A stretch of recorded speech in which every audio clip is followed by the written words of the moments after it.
I can tell you that Eastern Shore Training and Consulting, Inc., or ESTACI, was founded by my wife, Polly, and me in 2013 prior to our return to the Eastern Shore. The ESTACI exists to assist human beings who are in need of help here on the shore, particularly those whose lives are impacted by poverty.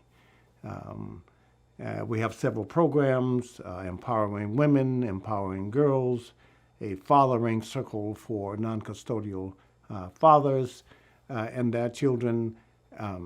I work a lot with young boys who get in trouble with the law. That is to say, I appear in court with them. I offer mentoring and counseling to them. And we have a luncheon a lunch award program for women who are doing outstanding work here on the shore and whose lives can serve as models for women and girls to aspire to. So that's pretty much we also offer two $2,500 scholarships to graduating seniors in both Accomack and Northampton counties.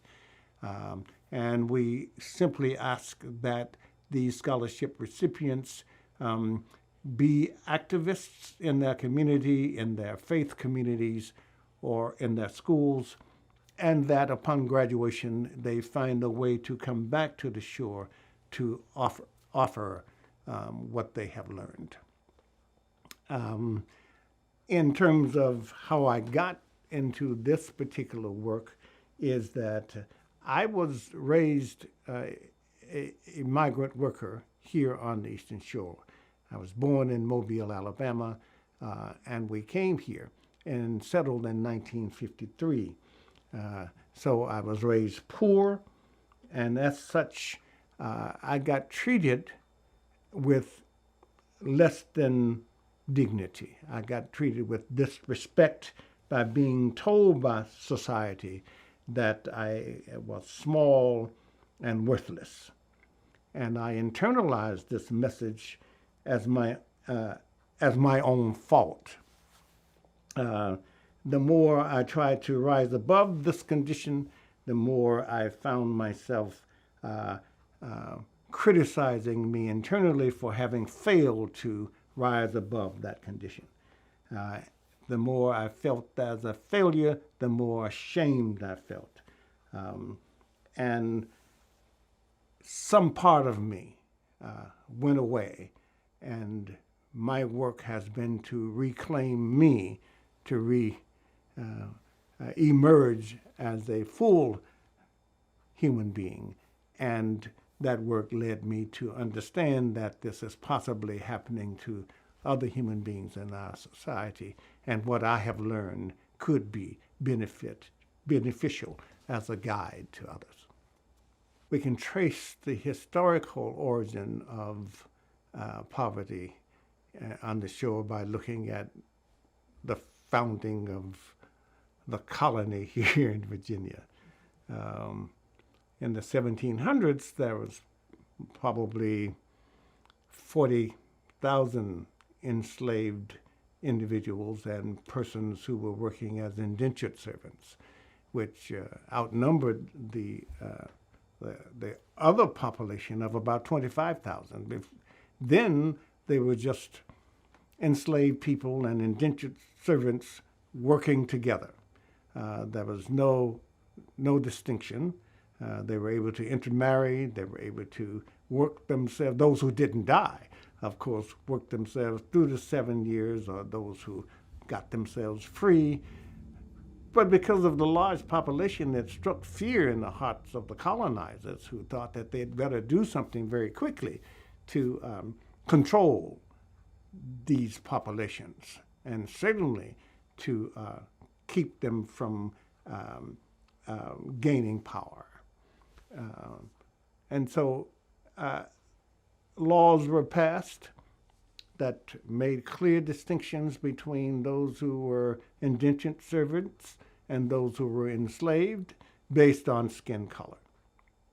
And so out of that, we had those with promises who got made a promise that they would do well. I doubted if they ever did that well. And those who were told that they would never do well. And so that has been kept in place through many eras. So getting past the enslaved era to the Jim Crow era, we saw laws being put in place to basically re-enslave the people.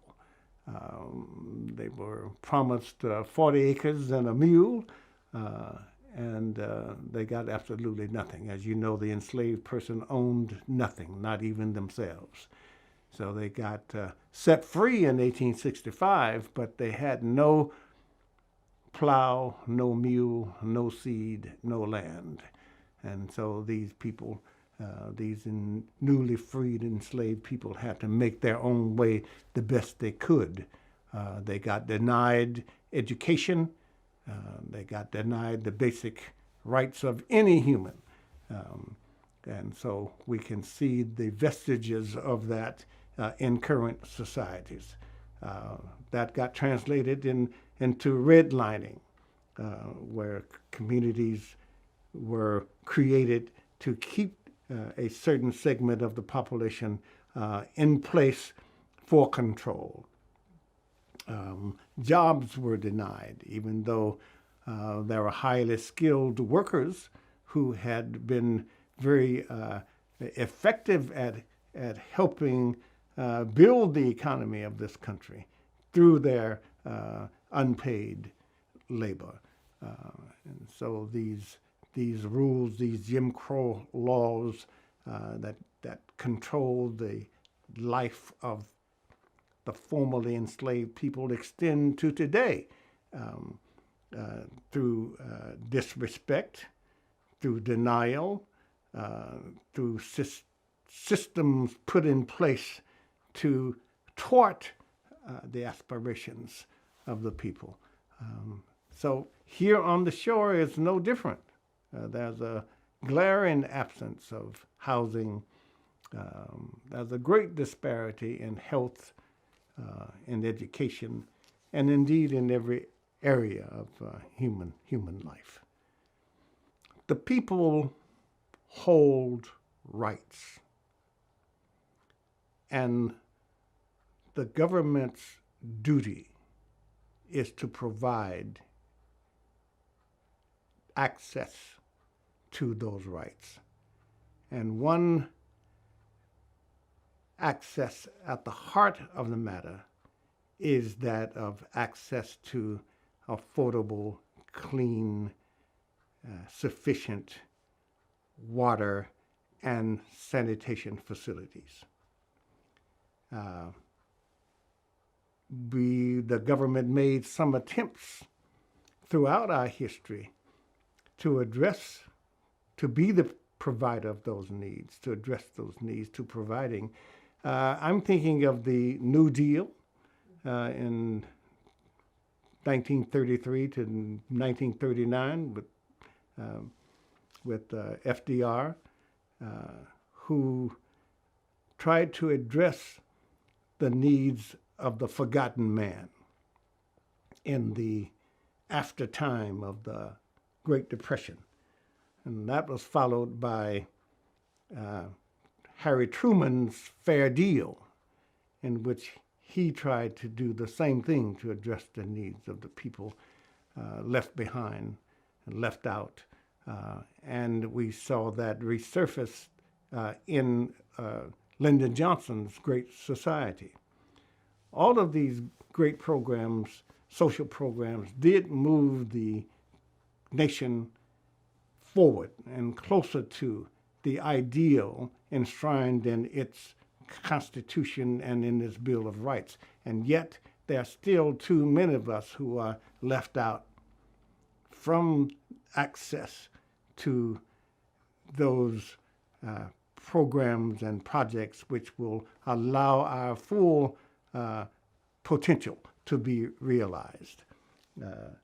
As anyone can see, the culture of poverty often leads most of us who are raised poor to be deprived, emotionally disadvantaged, and underdeveloped.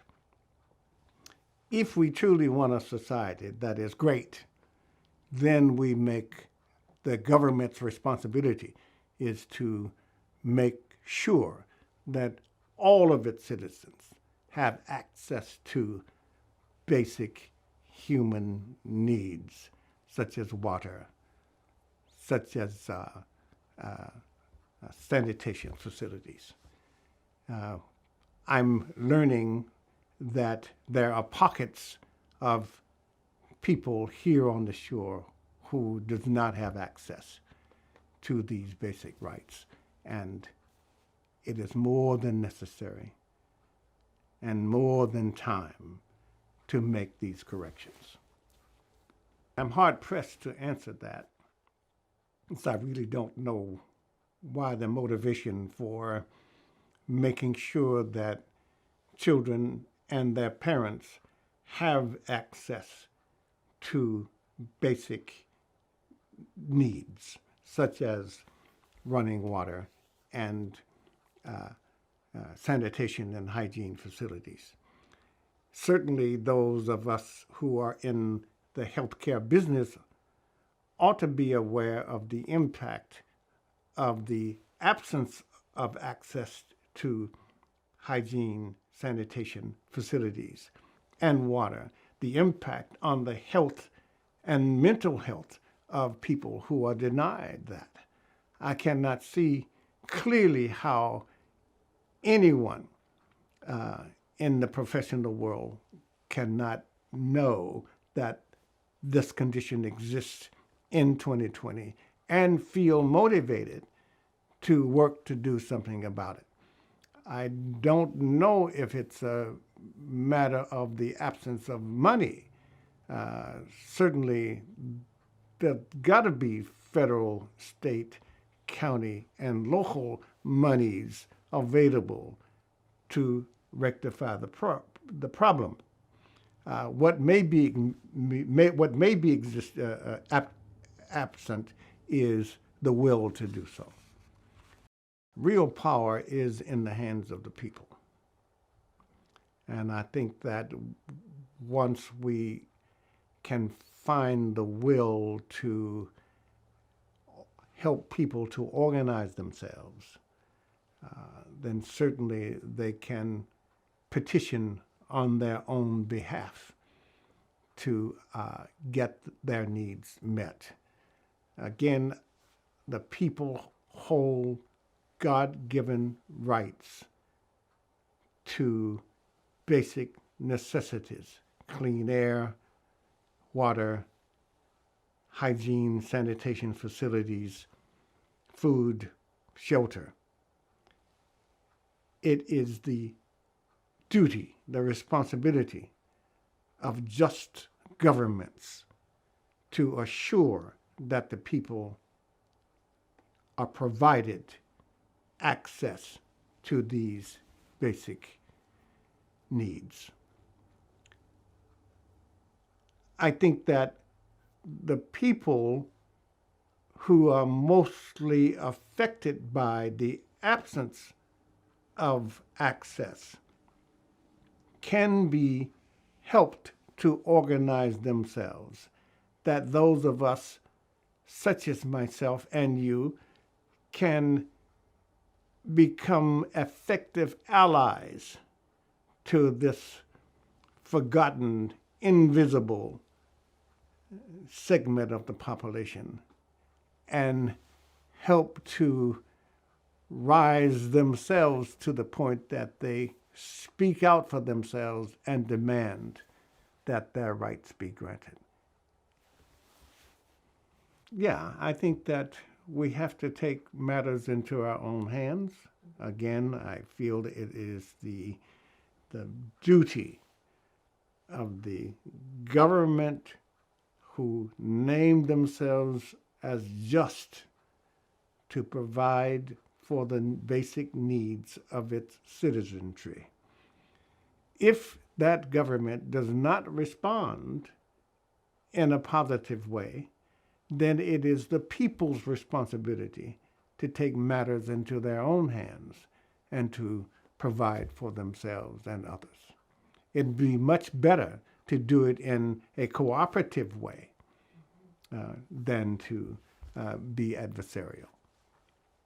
I look forward to a day when we are a unified nation, truly unified, truly behaving as one people in one common land under one common just leadership.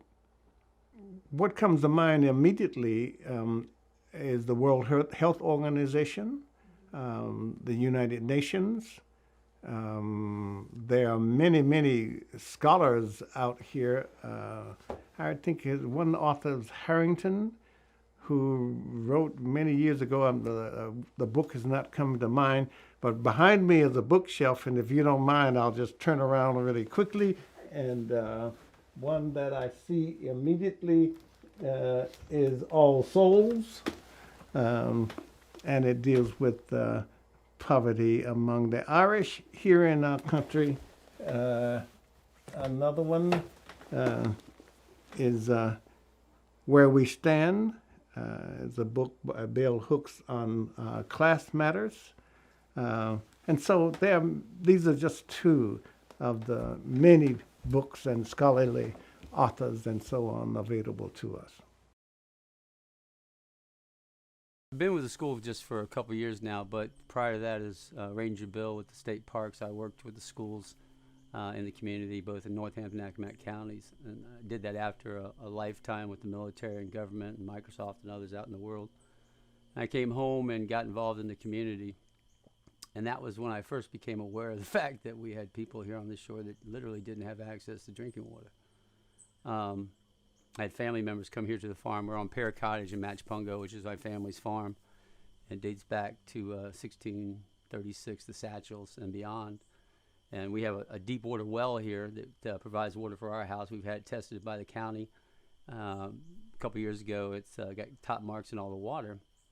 And I didn't think much of it until family members came by one time and they were filling up jugs of fresh, clean drinking water to take back to their house over on the Bayside. And their reasoning was because their well had gone bad and the water had gotten somewhat, not necessarily contaminated, but it had gotten to the point where the smell and the taste and the coloring was so bad that it just wasn't suitable for drinking, cooking, or bathing.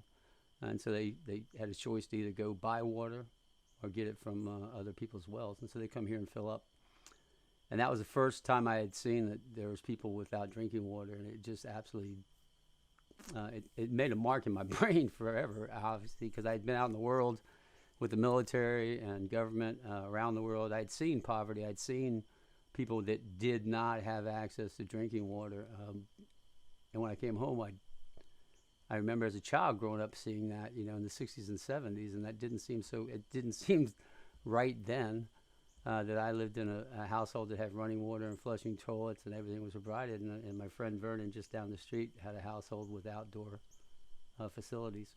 And that was the 60s and 70s. But when I came back from the world in 2013, I thought that everything had progressed like it had across the bay in Virginia Beach, Norfolk and whatnot. I came back here and found that it hadn't. And it progressed in many, many ways, but certain basics like safe drinking water, which we take for granted, was not an assured. It's not a right. It's not something that you necessarily can bank on around here. And so that's when I started getting involved in trying to find out how large of a problem that was within this community, and what I could do to try to help bring attention to it. Because I'm a true blue military guy. I'm retired military, and I worked in the military complexes across the bay, and the fact that we have the most advanced military complex in the entire world sitting right across the bay from us. I can see it. We can actually salute these aircraft carriers as they depart, that we make right here in our own community, that our talent, our human resources create and envision and build those ships that sail out of here with thousands of sailors on them. They can turn salt water into drinking water. They have the systems, the mechanics, and the the engineering to just turn simple seawater into drinkable water.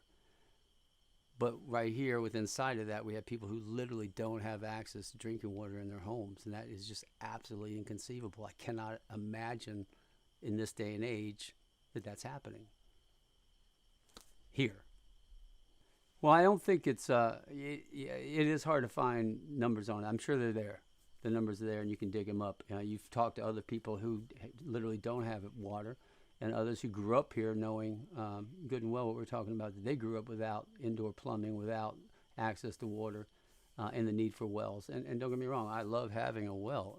No one's asking for city water out here. However, I do work in this community. I work with students. One of the things that it tickles me and it breaks my heart at the same time.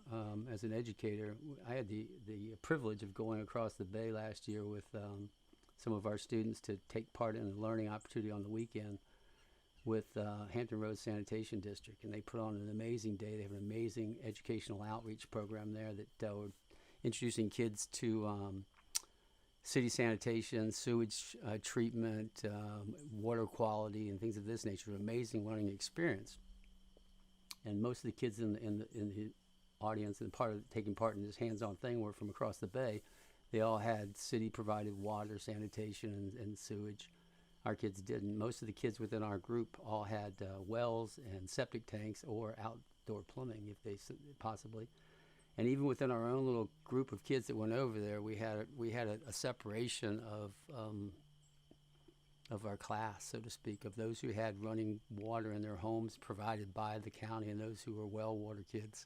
And it was an interesting discussion that they had amongst themselves. So it's something that is happening in our community. I thought it was ironic that we could have a child that either doesn't have access to safe water in their home, or doesn't have access to a consistent water source in their home, whether it be the fact that, in order to get water, you need to have electricity. If you have a pump, and if you don't have electricity, you don't have water, or you don't have a pump, your pump goes bad, or all the things that can happen, in a well system that could cause you to not have water. But you go home at night and you have this state requirement. They call it the MIWI, the Meaningful Watershed Experience, that we require, which is a great thing, to introduce kids to our watershed, which is the Chesapeake Bay watershed, and our responsibilities to take care of that watershed and how it affects our lives and how we affect it. It's an amazing learning experience, but I thought it was ironic that a kid would come through and have that requirement and all these things about sanitation, city sanitation, and waters and water quality, and have to go home and study that in a place that doesn't have running water. And I wonder if the children think about that and think, well, why don't I have this? Why do they have this and I don't? Why do I have to get in a car and drive across the Eastern Shore to someone else's home, someone else's farm, to fill up jugs in order to make grits, take a bath, brush my teeth? So the fact that, I see it in the children, and I've visited homes of our students, I've visited different levels of our economic income brackets, and I don't know that, it's a widespread epidemic of water issues, but I do know that it does affect a significant number of our students and our people in this community. And typically those are the people who are most impacted are those who can least afford to maintain a water system or have access. So it's there, it's real, and it hurts. And it does affect every aspect of the human development cycle in our children.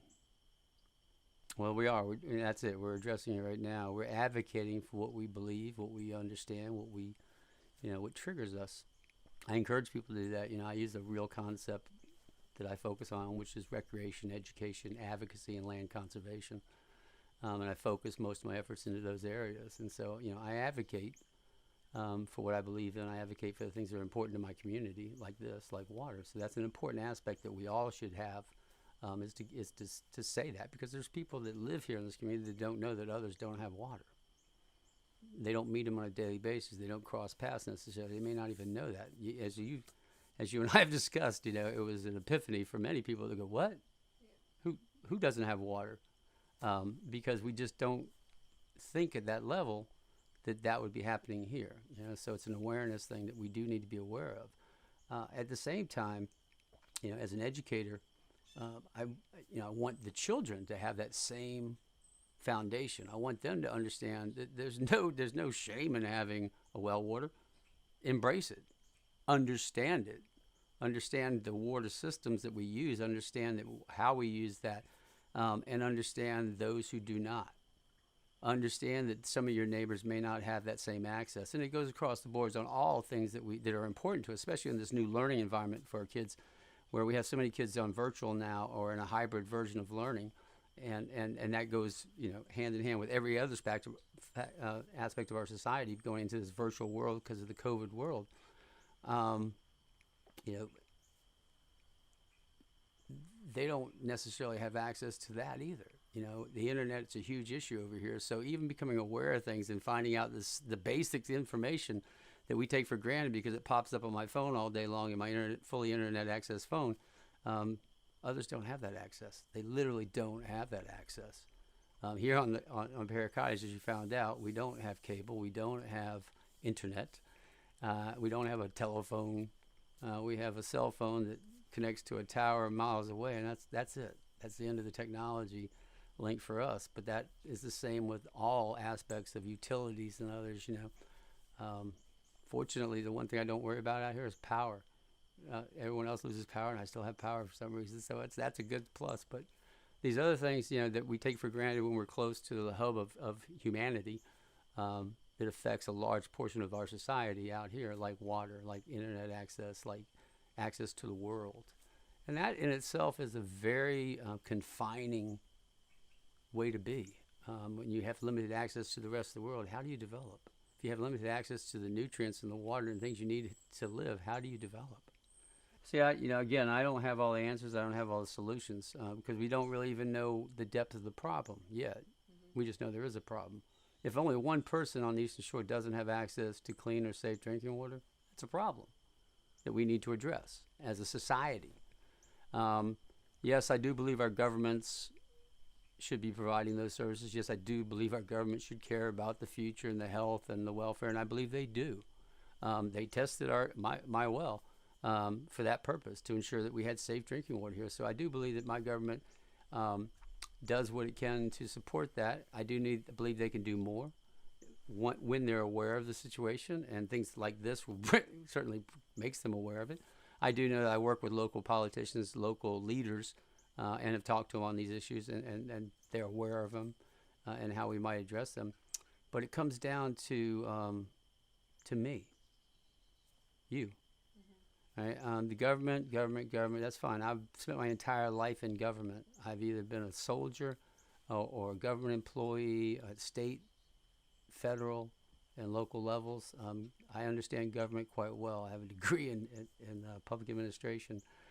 But that's not where the matters are solved. That's the matters where we should be seeing lots of things resolved. But the reality is that here in this community, in the grassroots world, we need to solve these issues. We need to take care of our neighbors.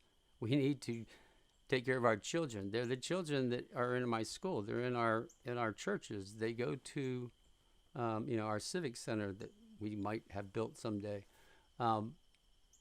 They are us. They are our blood. It's not just our friends. They're our neighbors. They're our DNA.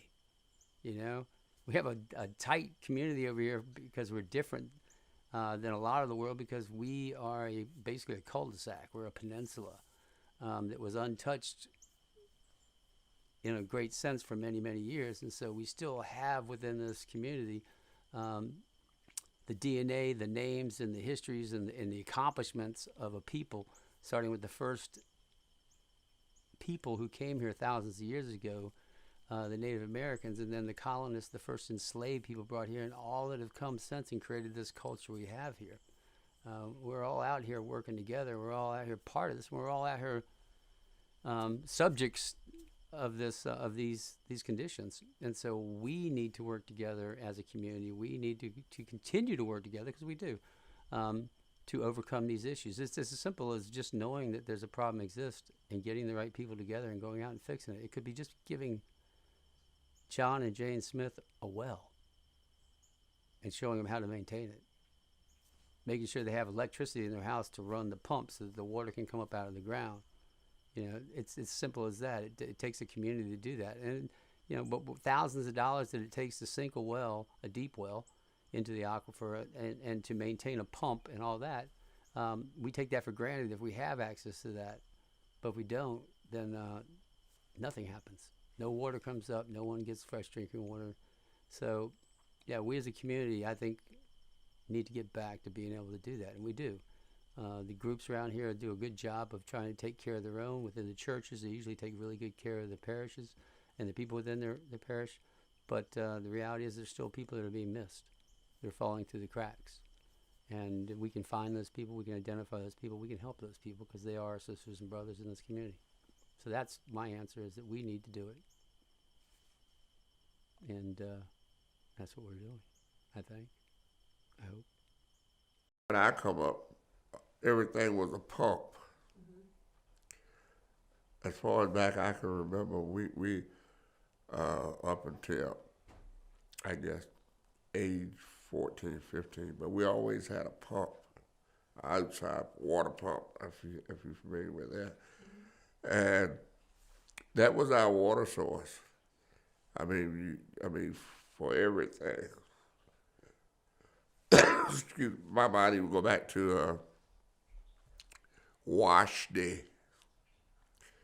We had to pump water for the big old tub. I think they called them the number 3 tub. Then you had what you call the number 1 foot tub, and so we are the pump. We had pump water, some of the best water you could ever drink in your life. Always got a chill to it. I mean, I don't care how hot it was outside, you could pump that water, and that water was nice and cold. But that was our resource for as water goes, and you can say water. We needed water for everything. I mean, whether it be cooking, washing, bathing. I mean, you name it. Water was it. And like I said, I guess I was, I know I was at least 14, 15 for it. And that seemed not long ago that before we got inside water, even inside plumbing period. I mean, we had outhouse, the whole 9 yards. So that's about the whole thing the water was used for, flushing it the outhouse, because, what I'm saying, it didn't exist. But we needed water for it. We needed water for everything. And it was, I guess you says back then, everybody I knew had a pump. The community that I live in, nobody didn't have inside plumbing that I knew of. Everybody had an old outside pump. Some of them was blessed to have like a little porch or something. They had the pump there. I guess they were like the Jefferson, they moved on up. But they had the pump on the inside versus ours was actually outside of the house. You had times when the pump had to be redriven. I know that was the case with us, that I guess what you call the well went dry.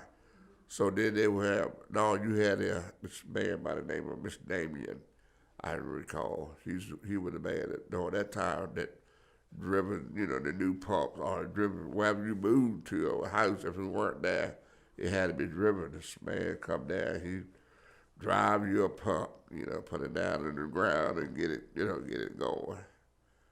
But we had times that I do know that there had to be, our one went dry or whatever, started pulling up sand for some reason or another, because of, they said the strainer, down through the years, I guess rust, so you had to be another one, driven. No, and that was just, I guess that was just like this place here, we call it, the plumbing place.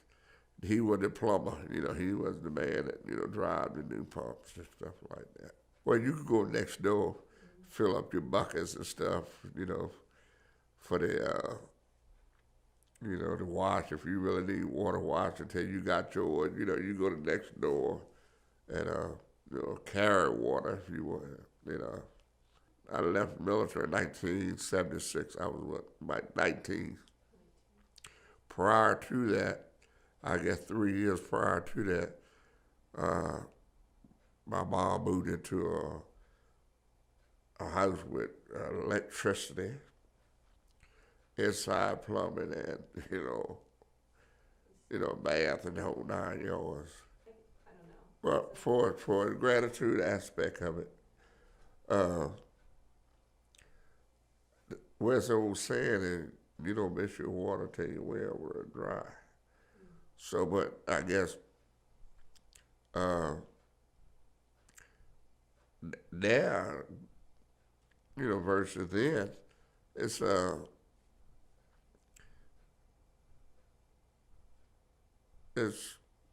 done to it. In other words, I mean, back then it was more or less a necessity. Now it's, we have it, so it's no big deal. We do what we want to do with it, and whoever governs it, govern it the way they want to govern it. You know what I'm saying? For as the taxes and stuff goes, I guess that's what you're asking me in that regard. Oh, yeah, I've seen it a lot. I've seen it recently as, I guess, a year or so ago. I still know areas that still got outhouses and, pumps, don't have inside plumbing. I look at that, and, like I said, it said to me, that's a shame. Yeah. You know what I'm saying? That was back when I was coming up. They have folks should be living there. Definitely not. I say that, I mean, I say it to no one in particular, but I say it myself. I say that's a shame. They ain't got to be living like that now. If it's for me saying greed, for the government goes, how that goes. I got mine, you have to get yours. That type thing. But for it, that's what a lot of veterans, left when they left home. Same way. So when we come back, we look for a little thing a little bit different.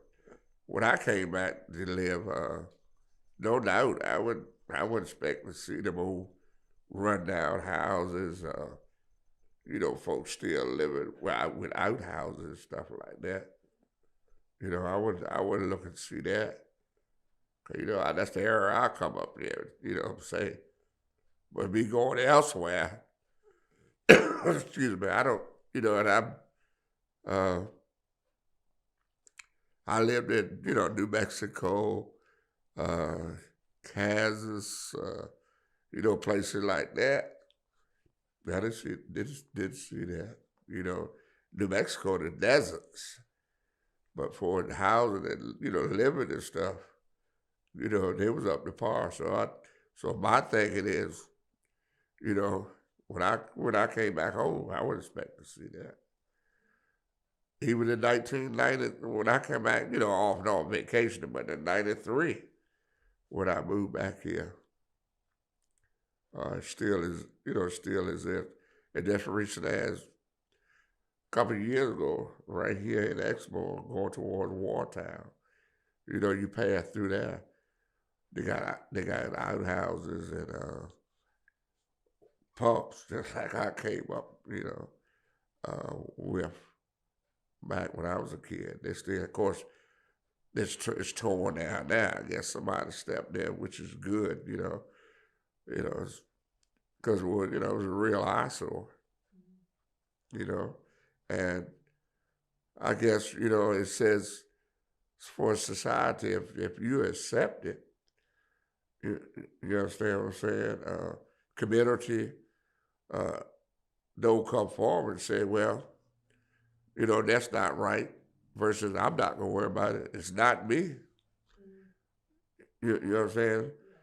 Versus when I'm coming up, hug killing we had hog killing, everybody in the neighborhood helped. You know, you'd ask the list help. Or if they knew that you was killing hogs, everybody came over.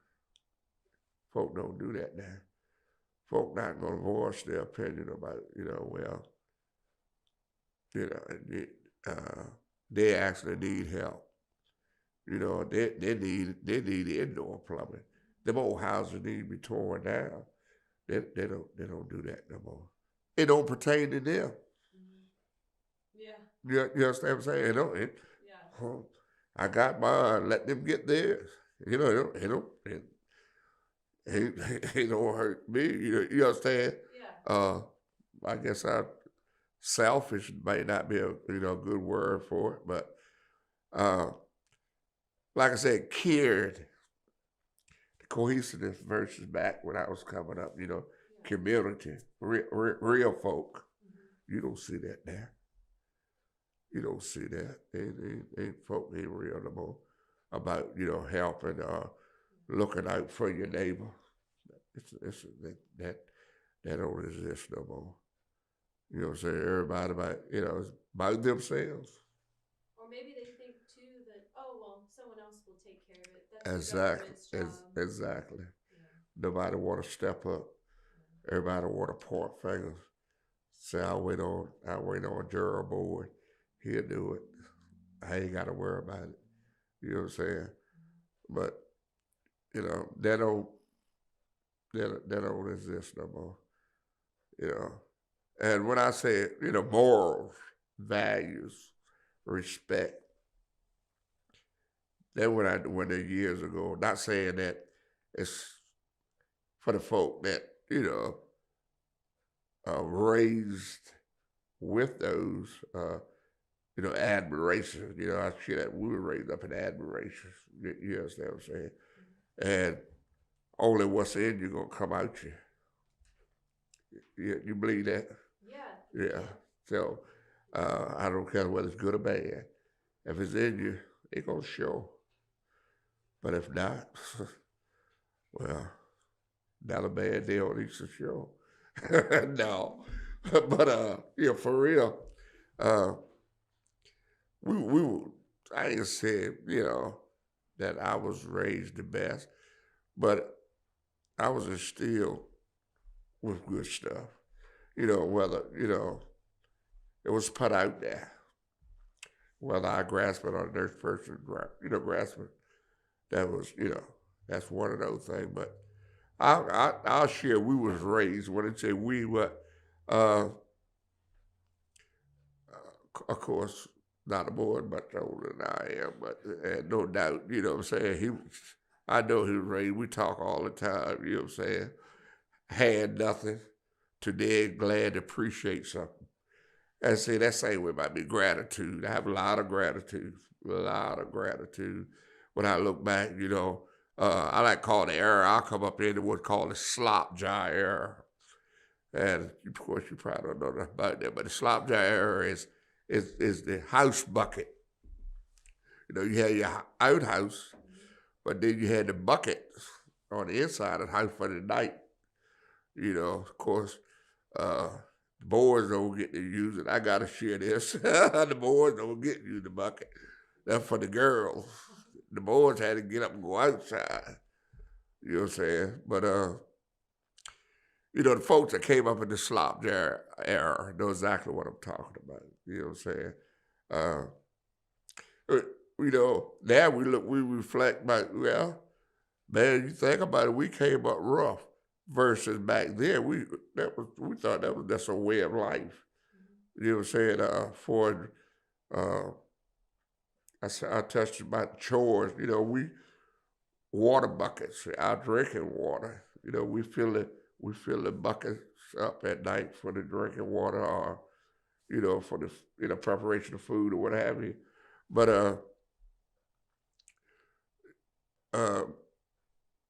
we looked at it as a way of life because we didn't know nothing else. So that goes back to that. That's what I share about gratitude. Man, I look back, I said, Lord have mercy. I thank you. You know what I'm saying? That You know, you could stand in the. I remember my mom saying to me one time, you know, about us coming in the kitchen. You know, she cooking. She didn't like us in the kitchen. You know, we was big going, Mom, when you cooking, get out of here. When I tell you, might come to the kitchen. So we go in the next room. We peek through the hole. You know what I'm saying? We could see what she was cooking. But that was a way of life. I mean, we didn't know anything. We didn't know anything different. I doubt it. You know, being with all this runoff and all this other stuff. You know, chemicals and stuff. Of course, folk buying that water there, and I'm right there along with them. You know, I don't drink. You know, from the tap. You know, of course, I don't know about that water that I purchased neither. You know. That probably even worse than, you know, tap, but I just purchased my water there. But I don't know. It's no doubt in my mind the water not like it was when I was coming up. Yeah, no doubt. I mean, because like I said, erosions and runoff, human waste, you know, thrown here, you know, so I doubt it very seriously for it. First and foremost, it's caring about others. You know what I'm saying? Respect, respect others' opinions. You know, respect how others, are living. I mean, it's some folk not able to do that, though. You understand what I'm saying? They're just not able to value other folk feelings or what the next person go through. But if there's anything for me to say, well, listen at others. You know what I'm saying? Or put yourself in their place, for a minute. How would you feel? You know what I'm saying? You talking about postmodern day folks, yeah. But I guess you said I'm coming up. I said, hey, that was a way of life. I mean, that's because that's the only thing I knew. But now I can look at it and say, well, the government should be doing more than they're doing. You understand what I'm saying? They could be doing more than what they're doing for helping folks. I mean, stimulus check, that's temporary. That's not fixing it. You know what I'm saying? That's not fixing it. Look at the long range goals of how folks should be living. You know what I'm saying? For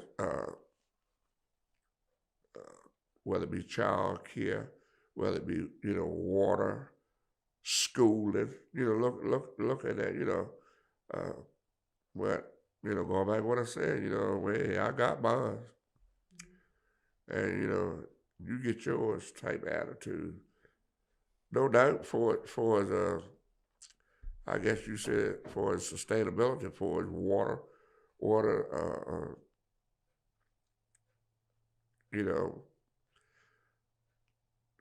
Government could do better.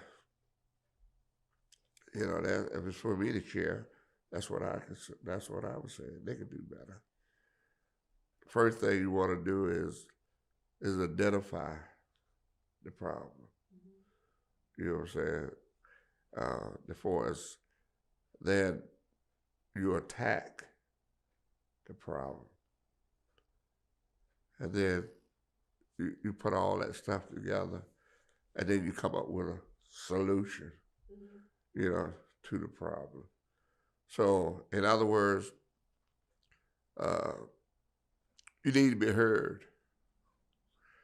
For again, once again, we need to come together. As a folk. I mean, not no black folks or white folk. We all need to come together. You know what I'm saying? The problem's already been identified. Now we need to attack this problem. and we need all to come up with a solution. You know, as far as me saying, you know, for my military, we gotta look like that. But yeah, that's where it's done. You know, we already identified, you know, that we do have a problem. That we need to, you know, attack it, come on with a solution, then rectify it. Feel comfortable about doing it, first and foremost. You know, I may start with you and ask you, well, what do you think about this? You know what I'm saying? Here's what I thought. You know, I thought about, you know, getting so-and-so to ride with me, and we're going to go by there. And that's blunt to ask them, say, look, I was looking at this,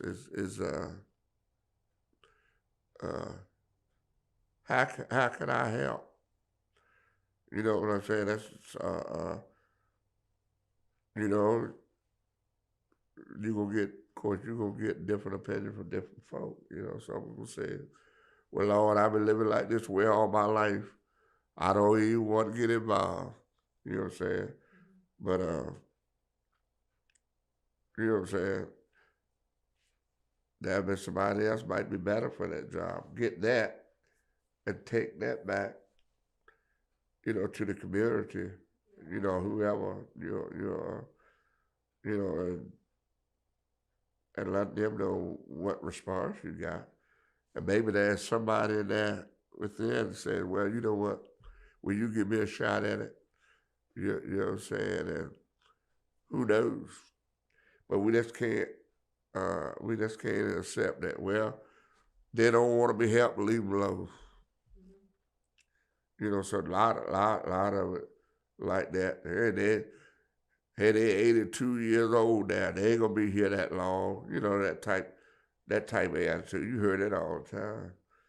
You know what I'm saying? But somebody got to take charge, and it start with us. You know, we just can't sit and talk about it. We got to be about it for real. You know, and it's like I said, it's about being real about it. You know, we got to have the attitude of, not only does it affect them, it affects me also. And go at it, you know, not have the attitude, it don't pertain to me. That's their business. We got to come out underneath that, and, you know, and get involved. But for us, you know, when they hear government, they don't want nothing. You know, they don't want nothing to do with it. I mean, for us, who wins? I don't want to be going up against the government. I'm speaking outside, but well, I would say that's the start, because that's who it starts with. You know what I'm saying? For fixing it, you know, maybe not, you know, but if we want to try to fix some of the problems, that's what we need. We need to start with. And once again, you know, we need to get the community involved, and, you know, perhaps our committees, organizations we're talking about, we need to, you know, get it together and, you know, come up with something, you know, work towards a solution. That's, but for, like you said, yes, I would say that's where we start, you know. The shore, being a peninsula, because we're a peninsula and we're surrounded on water by three sides, there are many places up and down this region where the land doesn't perk. So, for example, the community where I met you and the community that I was born to, or I was born in Nassauatics, but I was raised in Exmoor, in the New Road community. Our community has been there for probably more than 100 years. my relatives can count back to at least 100 years in that community. My great grandparents owned land and built their first house, their first house in that community. They had lived in other parts of the shore before that, but they built their first home in that community. So we were one of maybe 8 families in the community who were able to get indoor plumbing in our homes prior to the laws changing in 1967, which says you cannot build a house on land that does not perk. And basically that means that if there's too high a saturation of water in the soil, it's not buildable land. And so you have to put a different type of septic system on that land in order for your waste matter to break down properly and not end up contaminating the earth, right? And so our community, people had lived there for hundreds of years, but were unable to acquire mortgages to purchase their homes. So they had been multi-generational renters in those homes. And they were unable to get mortgages, and they were unable to put in infrastructure. So in the early 70s, infrastructure was proposed for our community. And the town of Exmoor decided against it, and it was 100% paid for. It would have serviced our community and some surrounding areas, and it would have been 100% subsidized by the U.S. Department of Agriculture, and the town decided to turn it down. We were unaware of it at the time because now this is the part, as you raise the issue of mistrust and concerns in communities. In that era, in the early 70s, you largely did not find African American people going to the public meetings. It wasn't as much, I think, distrust as it was some part fear. There was a lack of awareness of how local issues that many people are in America today is, there's a disconnect in every community from the local election matters often as opposed to what happens in the national or statewide elections. People pay attention more, and so we were not aware that this had occurred. So fast forward about 20 years later, in the early 90s, the same system was proposed once again. And for this community, now we're into a whole new generation of people who are still living in the same community now with their parents and grandparents. And the same thing was proposed again, and we were aware of it, right? Because we were told by other officials, our planning district commission and others made us aware that this was being proposed by the state once again. And we decided to go to a town meeting for the first time. They probably had never seen more than 1 or 2 people at a town, African American people at a town meeting, and it was normally for things like a business license or you're building a home or there's simple requests. But this was the first time that they had ever seen African American people actually attend a meeting to make a formal request in support of something for the larger community. And it caused the kind of hailstorm that you would not believe. And so at the very next meeting, it was a packed house. So we went to that meeting. It was the normal people there, regular room, normal size group meeting audience, and a couple of us that were there. At the very next meeting, the town hall was packed, standing room only, wall to wall.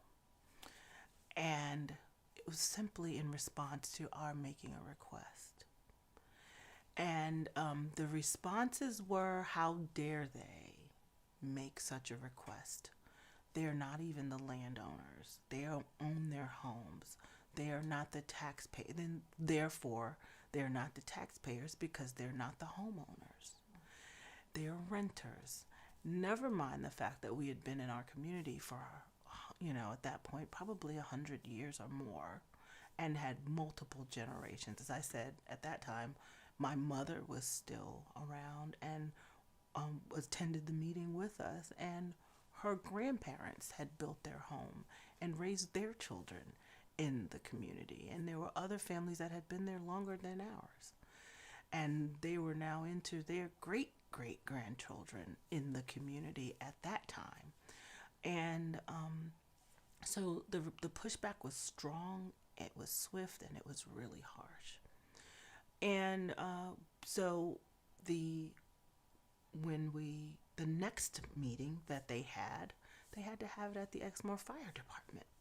Literally, they had to pull the trucks out of the huge bays, and all 3 news stations were there, 3, 10, and 13, ABC, CBS, and NBC were all there. Newspapers, everyone were there, because this issue had become such a hot button issue in this town. And again, it was for the folks in our community who had never really engaged the process at all. It was a lot for us to take in when we were simply asking for infrastructure, water and sewer. Their water had been extended to parts of the community at that point, but the pipes came to the outside of the house, not inside. Because there was no sewer infrastructure, they could not run the water into the house because there was no way to carry it away. And so what we found ourselves embroiled in at that point was a 3-year struggle. I wanted to say battle because that's what it felt like often, because of the things that we had to endure being propagated about who we were and why we were doing this. And about halfway through the process, we decided that if we are ultimately one day to be successful in this process, all we will have done at that point, because they were right about some parts of it, right? For obvious reasons, most of the people that I just stated, most of the people were renters, and many were not homeowners. Most were not. But there were reasons why they were not yet homeowners. You cannot get a mortgage on land that doesn't perk. And you cannot put infrastructure in a land you don't own. And so, and if you do, it's quite expensive, right? That's another part we'll talk about later. If you want to put in a well or septic at your house today, that can be extremely cost prohibitive. It can be as much as half, depending on the price of your house. It could be half the price of the house or 25% of the price of the house. And this day, so if you're thinking that you're going to build $100,000 house and you're going to spend $40,000, $35,000 to $40,000 in infrastructure for the house, you're going to get more infrastructure than you get house sometimes. So that's really cost prohibitive. So a lot of folks just were not able to make the investment. There were 2 absentee landowners who owned most of the community. It's about 30 acres of the community.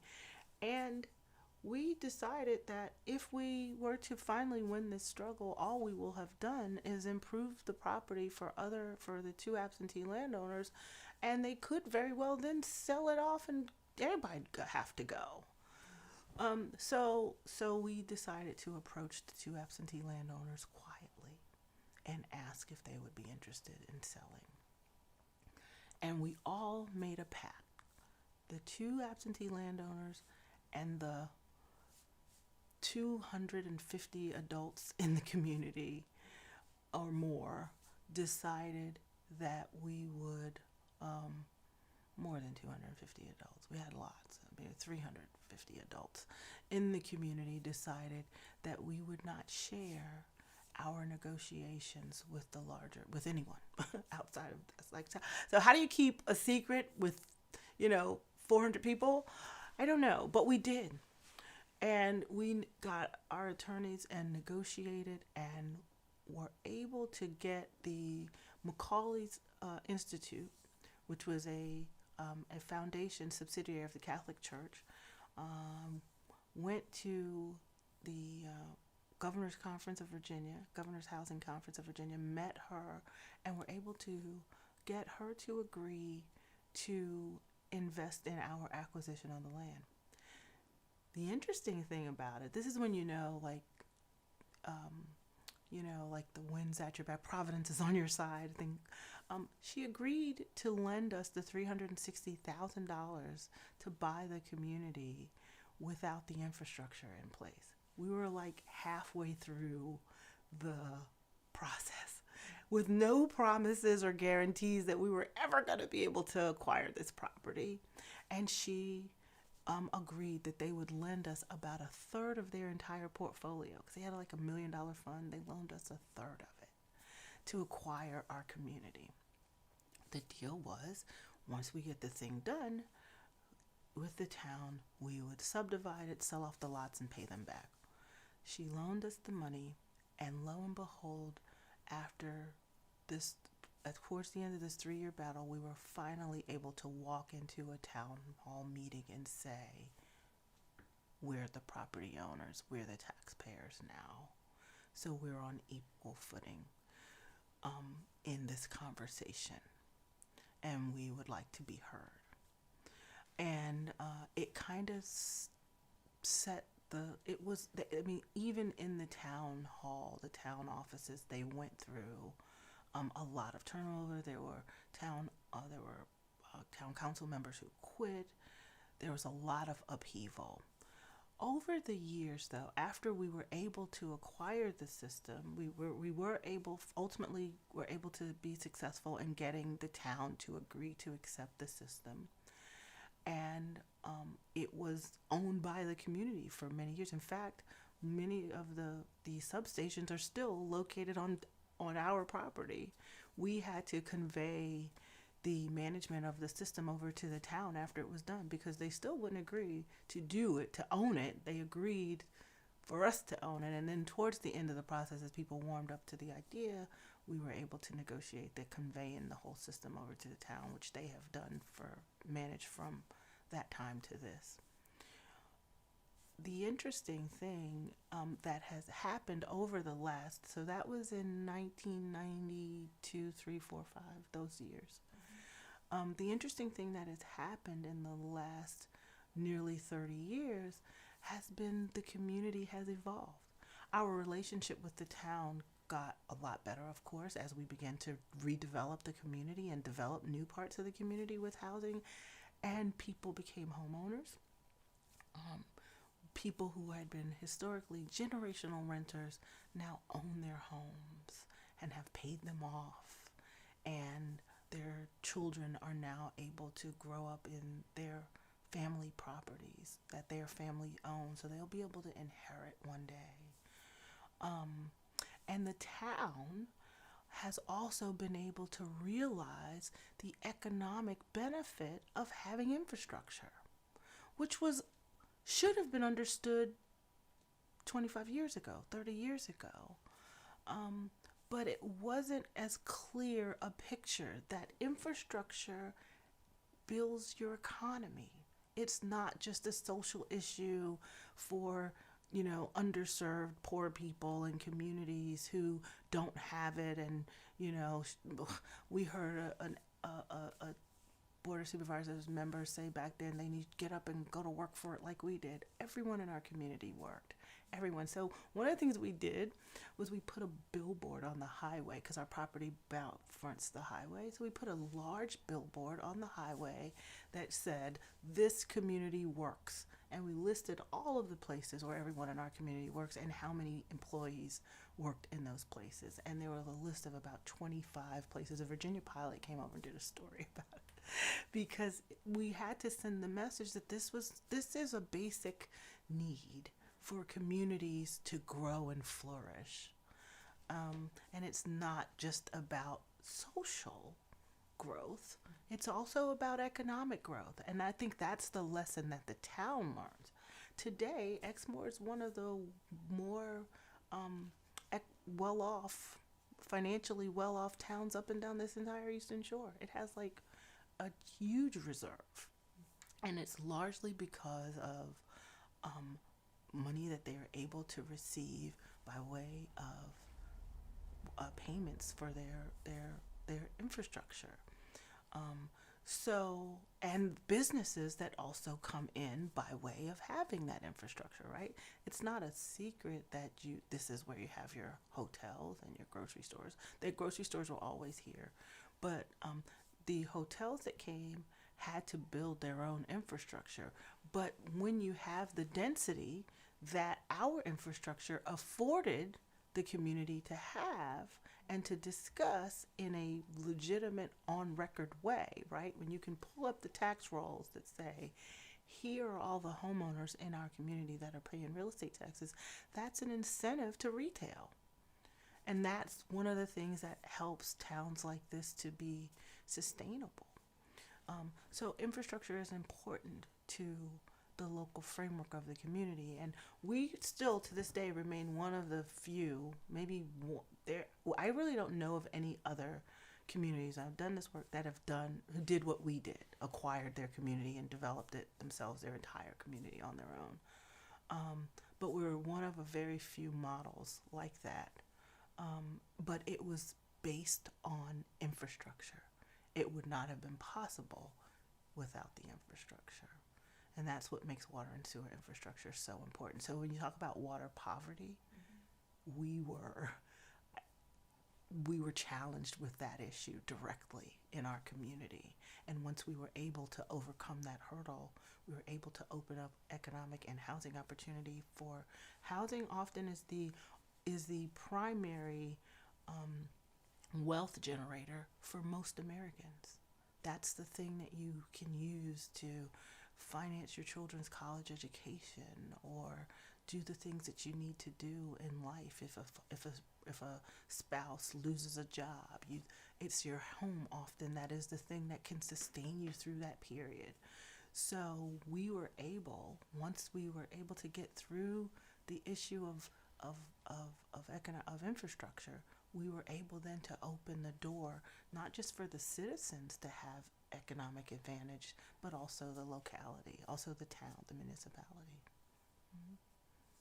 The next example I'll offer you is the Bayside community of Anancock is today kind of where we were 30 years ago. And that community has been struggling with, they don't have infrastructure, right? They don't have the water and sewer infrastructure that they need. So they've been struggling with aging well and septics, aging homes, and a lot of families having to abandon their properties that they've lived in for generations because they cannot afford the cost prohibitive infrastructure that they would need in order to keep their homes.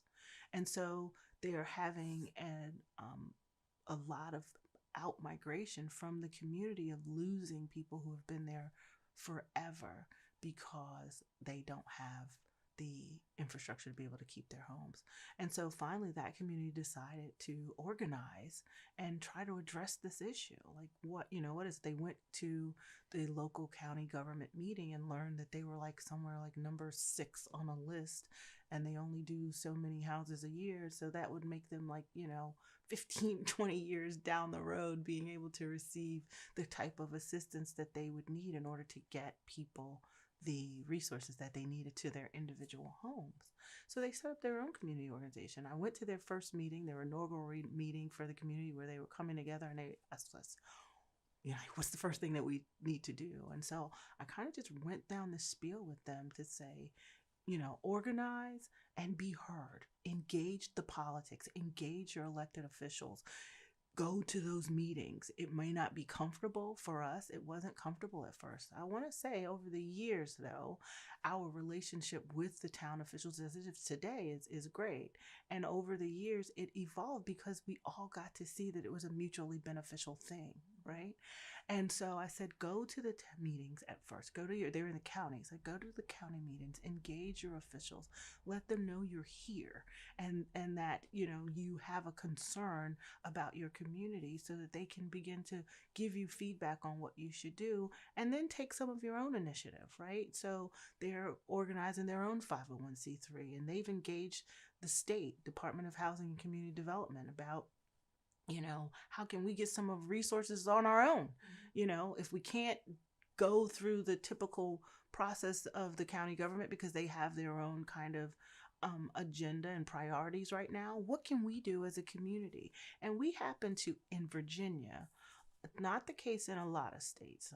The farther south you go, the more the fewer community and community-based community and economic development resources are available at the state level. You really have to rely more heavily on the federal government or private foundation dollars, which are very limited the farther south you go.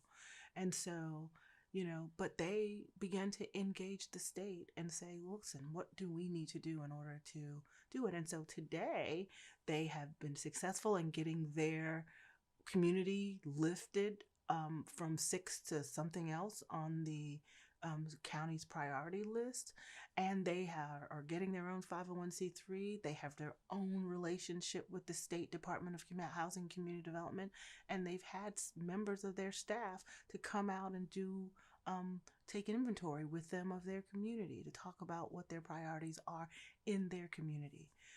More communities have to do that if they have any chance of being recognized. Unless you're in a key area that has some asset that is valuable, water, you know what I mean? So if you're Cape Charles and you're sitting on waterfront property in Cape Charles, you may get some attention. On the flip side of that, as was the case in Cape Charles, you may not be there when it happens, right? Because another part of my work 20 years ago was with the introduction of the brown and root development that we were talking about earlier.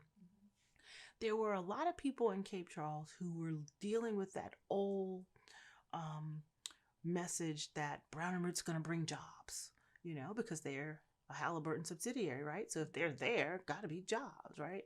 But they were doing a resort development. And so there really aren't a lot of, outside of the construction that would happen, right? If you were fortunate enough to get construction opportunities with the companies who would more than likely come here to do the development,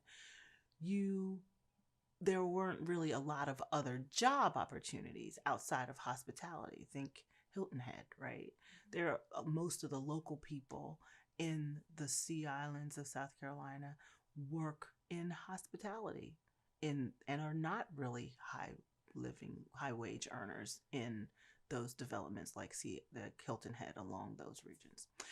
I mentioned Hilton Head because one of the things that we did in order to try to get the people of Cape Charles, this largely African American population in Cape Charles, to understand that once this development or any other development happens, you're going to have to be prepared to deal with the increases in your property values, the more heavily focused planning and zoning activities that are going to happen.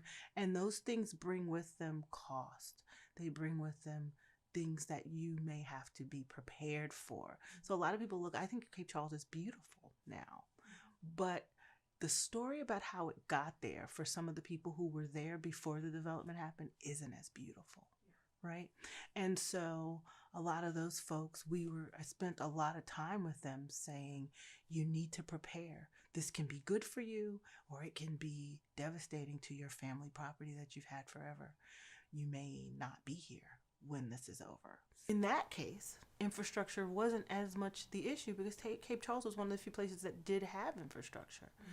The flip side of the story is often infrastructure can have the reverse effect on vulnerable populations, right?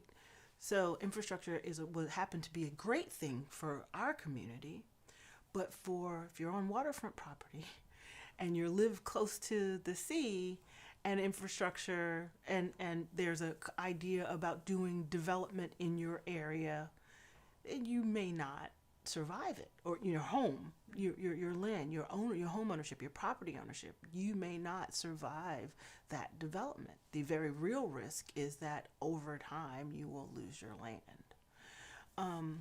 And so unless there is a stated position of your elected officials and other local leaders to help to sustain you through that period for a while you stabilize. More often than not, though, as you just said, economic development and community development activities typically don't consider the human cost of activities such as that. It's not designed to, right? That's not necessarily an indictment against anyone. It's not designed to factor human impact in community development. It's really about, if we build this many houses and we sell this much money, how much money will come back, and sell this many units, how much money will come back into the public coffers. If we economic development is, if we build this factory and we create this many jobs, how much money will come back into the public coffers.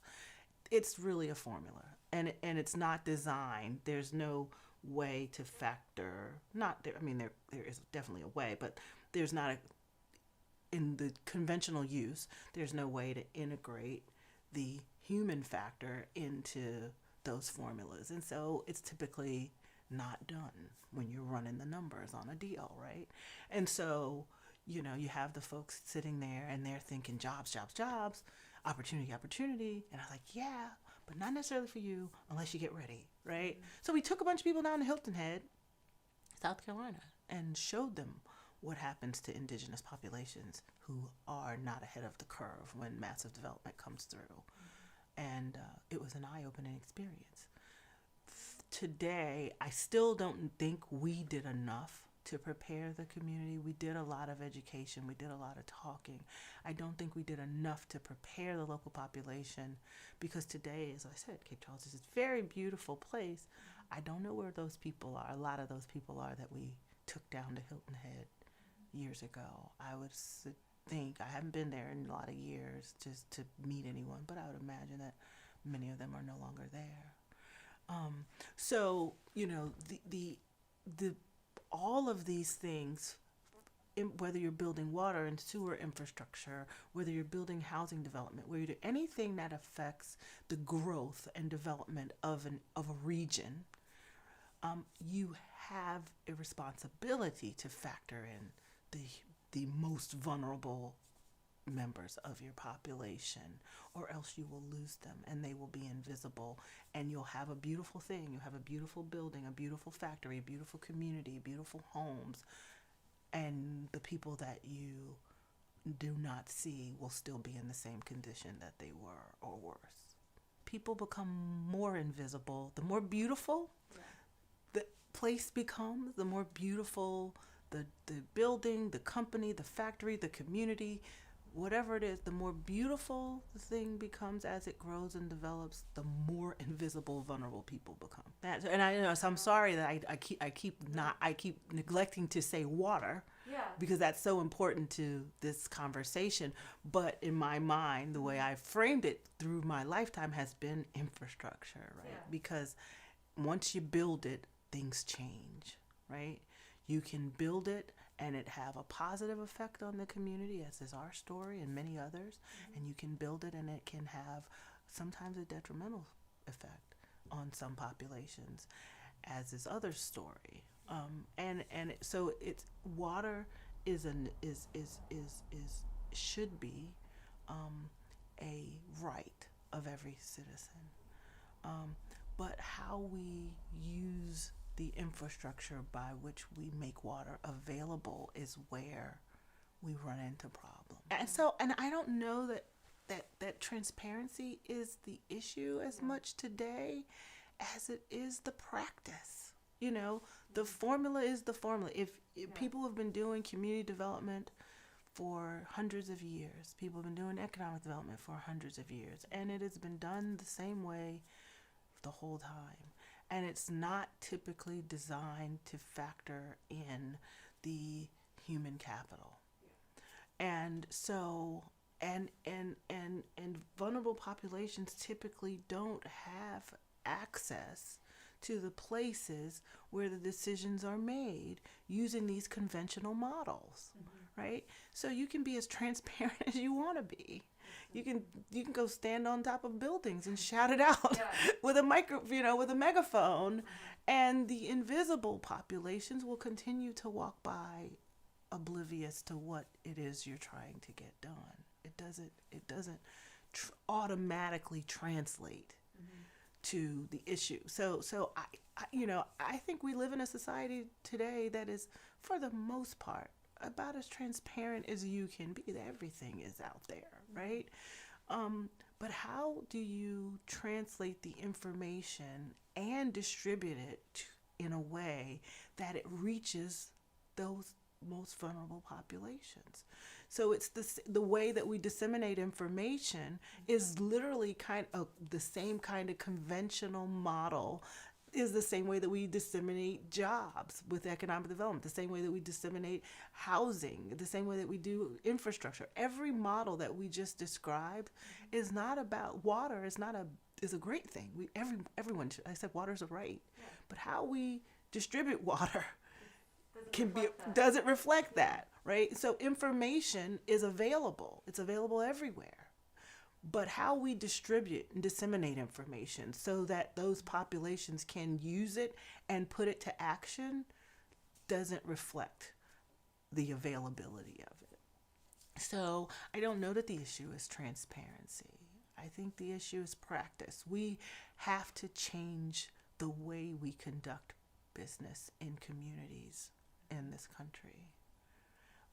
And be intentional about, and sometimes it's messy, right? It's not always easy. When you're trying to get something done, we're trying to, like right now we have the HRSD, which is a great thing. It's going to bring regional sewer to the shore, and it's long overdue, and I think a lot of people are really excited about it.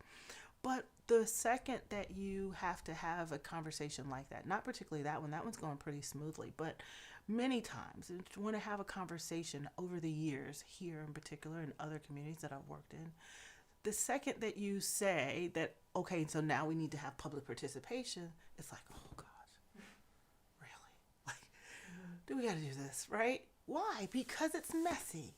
It's messy to engage people. It's messy to engage the populace into conversations like that. And you're going to have to deal with people's opinions, and you're going to have to deal with some very informed people who may have their own agenda. And you're going to have to deal with some less informed people who think they know what's going on and really, really don't. You got to deal with all of that, right? And so, and it's exhausting. Right? So I understand, but it's necessary. It's a necessary animal in the process. It is, you got to do it. You may not like it, and oftentimes there's pushback against it. I have found in my 30 years, one of the ways, I thought in one of your questions, you asked what is one of the ways to address that. I have found that forging coalitions that allow all voices to be heard in an organized fashion. So I'm a big convener, right? I will convene in a minute, right? When I want to get something done, I will call everybody on all sides of the aisle, of every various perspective and worldview and whatever walk of life. Let's come and here it is. Let's talk it through. And forging coalitions, to me, is a really strong way to get all voices heard in a conversation in an orderly way, that you can come up with a plan, an agenda, some talking points, whatever the goal is, that you can do that with convening people, but do it outside often of the political arena, because once you get into the public hearing political process and you have your elected officials across the room and you're really trying to get your point across, it can be cumbersome and you oftentimes get nowhere. But outside of that environment, convening people just around the conversation and maybe inviting one of those people to join you in the conversation so that they can hear and just be one of the people sitting at the table side by side with Joe Schmo and, and sit together in that room, you can often get a lot of productivity out of those conversations. And for me, what I have found has been coalition building. So before I would necessarily reach out to her to ask her to specifically do the public hearing. I'll give you another example that I'm working on. So many years ago, I was invited by University of Georgia to work on their investigative team to determine if a regional federal commission was an appropriate intermediary for the federal government to make investments in economic development in the South. So the Appalachian Regional Commission is the standard bearer for this model. It was first envisioned by President Kennedy, and then after he was assassinated, President Johnson adopted the commission and actually implemented it a couple years after President Kennedy was killed, and it became the Appalachian Regional Commission. It was initially called the President's Appalachian Regional Commission.